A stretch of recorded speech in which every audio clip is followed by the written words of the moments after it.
Tag TV US Canada brings you news and views from White House and State Department's press briefing.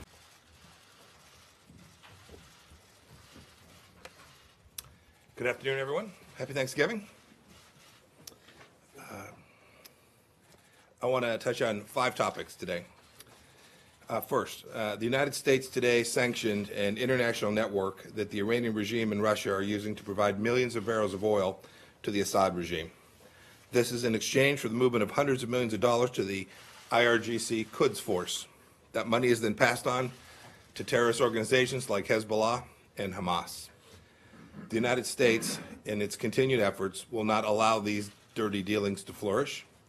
Iran will not be allowed to exploit the international financial system to hide revenue streams it uses to fund terrorist activity, support sectarian militias abusing civilian populations, or to destabilize the region. Second, you've seen that Interpol is electing a new president. It's an important organization. We strongly endorse Kim Jong-yang, who is serving as its acting president. We encourage all nations and organizations that are part of Interpol and that respect the rule of law to choose a leader with credibility and integrity that reflects one of the world's most critical law enforcement bodies. We believe Mr. Kim will be just that. Third, our Special Representative for Afghanistan Reconciliation, Zalmay Khalilzad, just got back from his trip to Afghanistan, the UAE, and Qatar.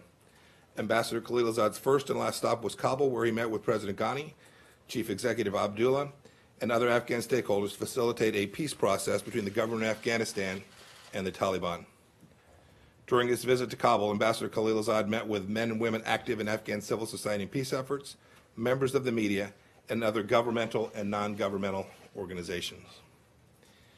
In every one of his meetings, Ambassador Khalilzad stressed that all Afghans must have a say in creating a sustainable peace for Afghanistan. We will continue to work with all interested parties to support and facilitate an inclusive peace process. Fourth, our Special Representative for North Korea, Steve Biegun, is meeting today with his Republic of Korea counterpart to further strengthen our close coordination on efforts to achieve our shared goal of the final fully verified denuclearization, as agreed to by Chairman Kim. These are important discussions today with the Republic of Korea.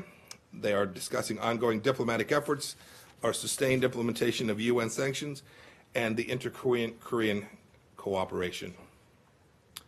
And finally, I just left the meeting with Turkish Foreign Minister Çavuşoğlu today. I welcome the positive momentum in our relationship following the release of Pastor Brunson and urged reopening additional channels to address issues of mutual concern. We are still greatly concerned about Turkey's continued unjust detention of U.S. locally employed staff and citizens, including NASA scientist Serkan Gölge. We also discussed the Khashoggi case and the need to work together to de-escalate conflict in Syria, support the reinvigoration of the UN-led peace process, and achieve a peaceful, lasting solution to the Syrian conflict. With that, I'm happy to take a few questions. I'll call on questions. Secretary, one of the things that the President points to in his statement is a $110 billion arms initiative. But by the State Department's own record in October, only $14.5 billion has come through. When do you expect to see the rest of the money from that arms agreement? Some of these contracts, the defense contracts in particular, are complex, lengthy contract negotiations. We are working diligently on the remainder of those. We actually hope that number will end up being even greater.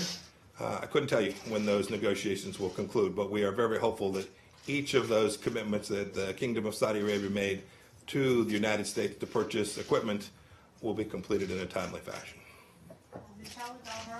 Yeah, thank you so much. Mr. Secretary, based on the President's statement, moving forward, the relations with Saudi Arabia won't be affected by the killing of Jamal Khashoggi, and how can you differentiate between the kingdom and the crown prince? Yeah. So it's a mean, nasty world out there. The Middle East in particular, there are important American interests to keep the American people safe, to protect Americans, not only Americans who are here, but Americans who are traveling and working, doing business in the Middle East. It is the President's obligation, indeed the State Department's duty as well, to ensure that we adopt policies that further America's national security. So as the President said today, the United States will continue to have a relationship with the Kingdom of Saudi Arabia. They're an important partner of ours. We will do that with the Kingdom of Saudi Arabia, its people. That is the commitment that the President made today. It's that straightforward. This is a long, by the way, this is a long, historic commitment, and one that is absolutely vital to America's national security. We are determined to ensure that we continue to make sure that we take care of the American people in all of the strategic decisions we make about with whom we work around the world. Michelle with NPR. So one quick follow-up on that and then a question on Iran. So does the America First agenda mean putting U.S. business interests ahead of human rights concerns?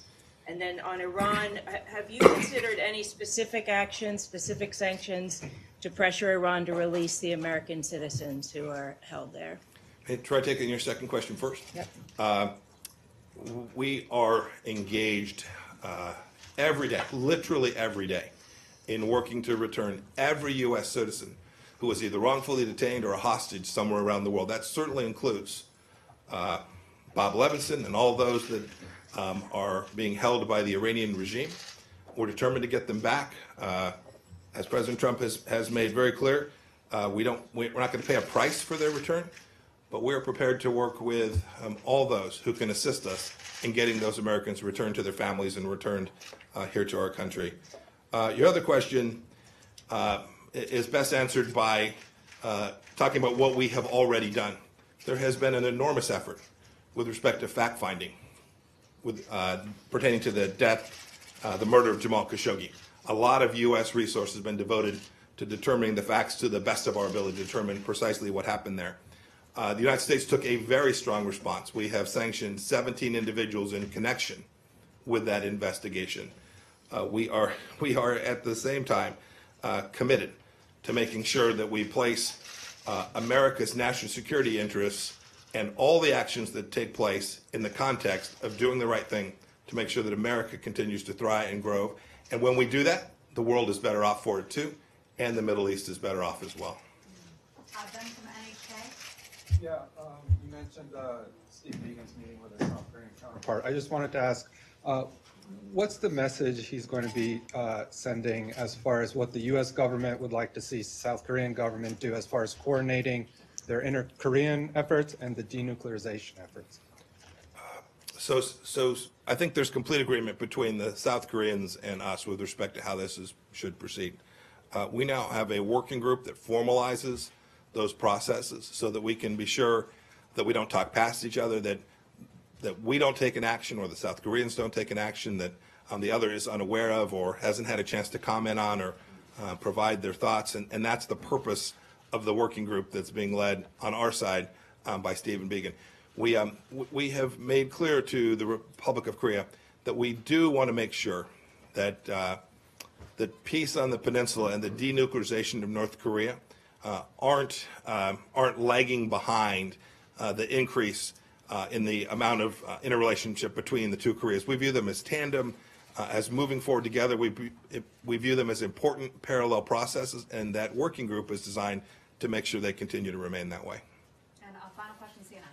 Hi, Secretary Pompeo. You mentioned you're gathering all these facts. Does the president's statement today mean that that fact-finding segment is over? And have you seen the assessment he is expected to get today?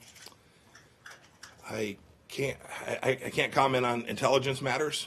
I direct you to the DNI, Director Coates, or to the CIA to talk about particular intelligence issues. Facts will obviously still continue to come to light. I'm confident of that. It's the way the world works. And as these facts come to light, will you pursue further actions against whoever, even if it does show culpability? We have been unambiguous with respect to how we have treated the data set that we have been able to get. When America has the information it needs, it will, of course, do the right thing to protect American interests. And we have done so every time. How can you trust the Saudis if there's so much disinformation? As well, a question. The Prime Minister Saad Hariri said that they are as well as go with the government. Tag TV US Canada brings you news and views from White House and State Department's press briefing.